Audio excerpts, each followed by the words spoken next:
বদলগাছিতে ৪৭তম জাতীয় বিজ্ঞান মেলা শুরু। ক্ষুদে বিজ্ঞানীদের উদ্ভাবনী জয়গান আর নতুন সৃষ্টির উন্মাদনায় নওগাঁর বদলগাছিতে শুরু হয়েছে ৪৭তম জাতীয় বিজ্ঞান ও প্রযুক্তি সপ্তাহ ও বিজ্ঞান মেলা। বিজ্ঞান ও প্রযুক্তি মন্ত্রণালয়ের পৃষ্ঠপোষকতায় উপজেলা প্রশাসন ২ দিনব্যাপী এই মেলার আয়োজন করেছে। শনিবার সকালে উপজেলা কৃষি অফিস চত্বরে মেলার আনুষ্ঠানিক উদ্বোধন করেন স্থানীয় সংসদ সদস্য ফজলে হুদা বাবুল।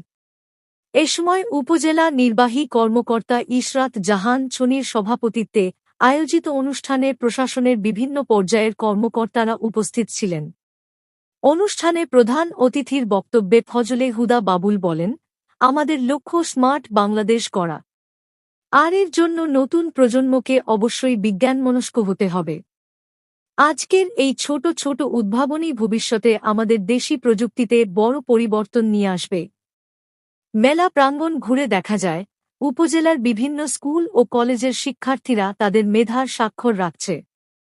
কারো স্টলে পরিবেশবান্ধব জ্বালানি, আবার কারো হাতে তৈরি রোবট নজর কাড়ছে দর্শনার্থীদের। আধুনিক কৃষি প্রযুক্তির নানা মডেলে সাজানো হয়েছে স্টলগুলো। তাত্ত্বিক পড়াশোনার বাইরে হাতেকলমে বিজ্ঞানের এমন চর্চায় উচ্ছ্বসিত শিক্ষার্থীরাও। উদ্বোধনী অনুষ্ঠানে বক্তব্য রাখেন শিক্ষার্থী ঐন্দ্রিলা মুস্তফি ও আবু হোরায়রা সহ স্থানীয় শিক্ষকবৃন্দ। আয়োজকরা জানিয়েছেন, রবিবার সমাপনী দিনে অংশগ্রহণকারী বিজয়ীদের মাঝে পুরস্কার বিতরণ করা হবে।